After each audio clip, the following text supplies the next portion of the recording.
Everybody, welcome back. My name is Steven. I do home performance testing around Madison. I want to explain something to people who are looking to get a heat pump at their house in Madison.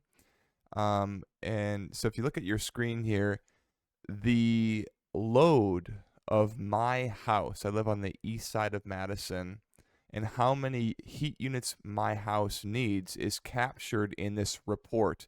If I scroll down here to where it says heating and cooling load calculations, these are not ACA manual J load calcs. These are just likely load ranges. These are estimated numbers for how many heating units and cooling units my house needs. My house needs heating units in the winter and cooling units in the summer.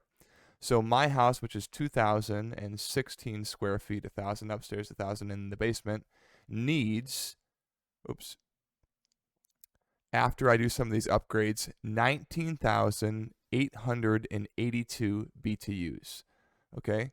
So that's how much heat my house needs on some of the coldest days of the year. Not the very coldest, like the outlier when it's negative 40, but like when it's, negative 15 or 20 or whatever, that's how many heating units my house needs. Okay? About 19.8 thousand. Now, I can go shopping for a heat pump, and I need to look and say, how many units of heat can this heat pump put out? Now, here's the thing about heat pumps. Unlike a furnace, a heat pump will put out less heat as it gets colder. So the heat pump for my house puts out 24,000 BTUs. Okay? Now, it can put out up to 78% of its capacity at negative 22. So we're just going to do a little bit of math, and we're going to say 0.78 times 24,000. So at negative 22 degrees Fahrenheit, my heat pump can put out 18,720 BTUs, and my house is going to need 19,882. So there's going to be a difference between what my house needs and what the heat pump can put out. So what's going to happen? Slowly, the temperature in my house will start to slip and go down, down, down, because my heat pump cannot produce enough heat for those temperatures. Luckily for me, there's something called thermal mass.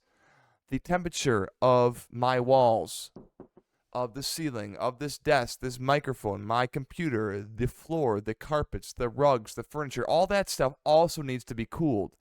So while the air temperature may drop, the temperature of all the stuff in the house, the mean radiant temperature will still stay warm or warmer than the air temperature, so it will help me hold temperature better.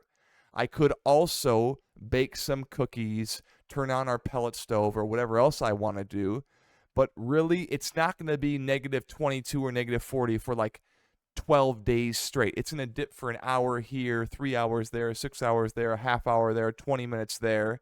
So most of the time, my heat pump will be able to carry the load of the house.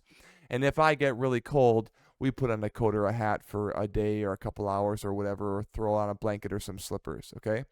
So what do you do in these cases if you don't want to do any of that?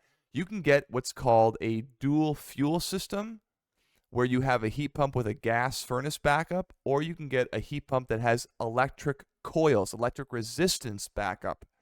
So in my case, the difference between the coldest, or how many BTUs my house needs when it's really cold, and how many my heat pump can put out is like 2,000 or 3,000 BTUs. It's very small.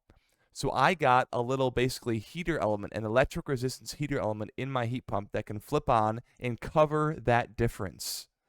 Now, some of you might be like, oh, geez, Steven, electric resistance heat, that's really expensive. It is expensive, but I'm not using it that often at all, guys. I've had my heat pump for going on 2+ years, and we haven't used electric resistance heat once. We haven't used it at all, folks.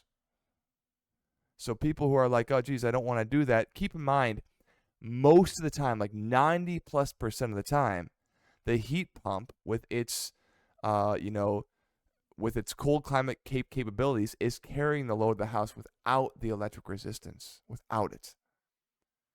If you get electric resistance, which you should as a backup, it's only covering the difference between what the heat pump can put out when it's really cold and what the house needs, which is, a couple thousand BTUs probably, not a lot.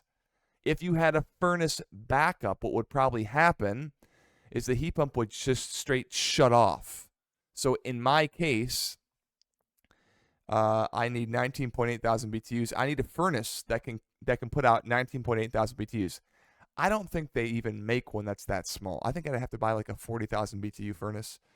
Or I don't know. They used to make a 30,000 one, but I think they discontinued it. But I need a really small furnace to carry the entire load of the house. Whereas if you had electric resistance heat strips along with the heat pump will continue to run, and the electric resistance heat will supply the extra or supplement what the heat pump cannot. Anyway, it's a lot of info. I hope that's helping you. Just know cold climate heat pumps can work in Madison, Wisconsin. I am living proof. Folks, thanks for watching. We'll see you soon.